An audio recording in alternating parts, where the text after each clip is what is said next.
NT Ramarao అంటే తెలుగువారు అంటే ఎన్టీ రామారావుకి చాలా ఇష్టం. ఆయన్ని ఒక టైంలో సుందర్లాల్ మెహతా గారు కృష్ణుడిగా హిందీలో నువ్వు క్యారెక్టర్ చెయ్యి, నేను ₹1,00,00,000 రెమ్యునరేషన్ ఇస్తాను అని అంటే, నా సేవలు నాయి నా తెలుగు వారికి, నేను ఆ ₹1,00,00,000 ఆ రోజుల్లో ₹1,00,00,000 రెమ్యునరేషన్ ఇస్తాను నా వద్దని కేవలం ₹10,000 రెమ్యునరేషన్ తీసుకునేవారు. అలాగే శాంతారాం గారు దుష్యంతుడిగా ఎన్టీ రామారావుని చేయమంటే, లేదు నా తెలుగు వారికే నాకు అని చెప్పి అన్నారు.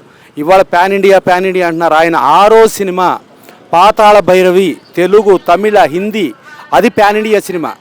Chandirani pan India cinema. అలాగే నయా ఆద్మీ ప్యాన్ ఇండియా సినిమా.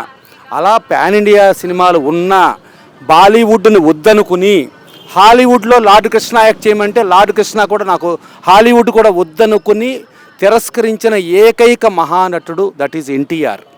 ఆయన రోజుకి ₹1,00,000, భారతదేశంలో ఏ నటుడు ₹1,00,000 తీసుకున్న రోజుల్లో రోజుకి ₹1,00,000 తీసుకుంటా ఉండగా కుటుంబానికి ఇంకెన్నో కోట్ల రూపాయలు కూడా సంపాదించగలిగే పరిస్థితిలో ఉండి కూడా ఇన్నాళ్ళు కుటుంబానికి చేశాను. కాదు, ఇప్పుడు నాకు కుటుంబం అంటే నాకు ఇది కాదు, నా ప్రజలే నా కుటుంబం, నా ప్రజల కోసం నేను వెళ్తున్నాను అని చెప్పి అంత కోట్ల రెమ్యునరేషన్ కూడా వదులుకుని ప్రజల కోసం వచ్చి ఈ హైదరాబాద్ నగరం ఆ రోజుల్లో మత కల్లోలాలతో అల్లకల్లోలంతో ఉండి ఎప్పుడు గొడవలు, ఎప్పుడు మర్డర్లు, దొమ్మీలు రకరకాలుగా ఉండే హైదరాబాద్ నగరాన్ని కర్ఫ్యూలు లేకుండా ఒక ప్రశాంత నగరంగా చేసి ఇవాళ మన ఫిలిం నగర్ కానీ, ఇవాళ మన చిత్రపురి కానీ, even Banjara hills, Jubilee hills, Telangana మొత్తం ప్రశాంతంగా ఉండటానికి మూల పురుషుడు ఎన్టీ రామారావు.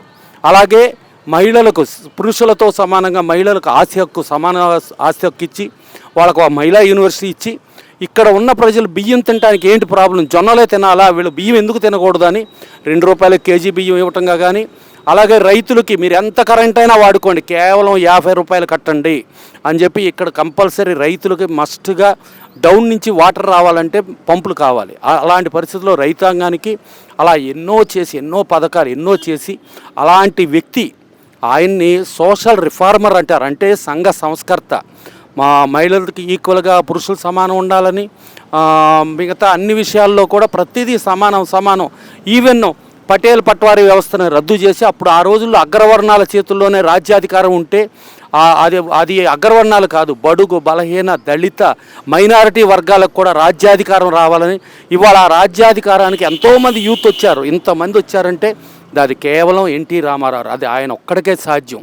అలాంటి ఎన్టీ రామారావు ఆయన భూమి ఆకాశాలు సూర్యచంద్రులు ఉన్నంత వరకు ఆయన భౌతికంగా మనతో లేకపోయినా ఎప్పుడు జీవించే ఉంటారు.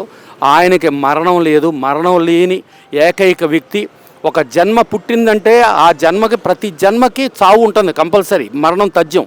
కానీ చనిపోయిన తర్వాత కూడా అది కంటిన్యూ, అంటే 29 సంవత్సరాలు అయినా కూడా ఇంకా బతికే ఉన్నా అంటే ఇంకెంతకాలం అయినా ఈ భూమి ఆకాశాలు సూర్యచంద్రులు ఉన్నంత వరకు బతికే ఉంటారంటే ఆయన చేసిన గొప్ప మహానుభావుడు గొప్ప పనులు.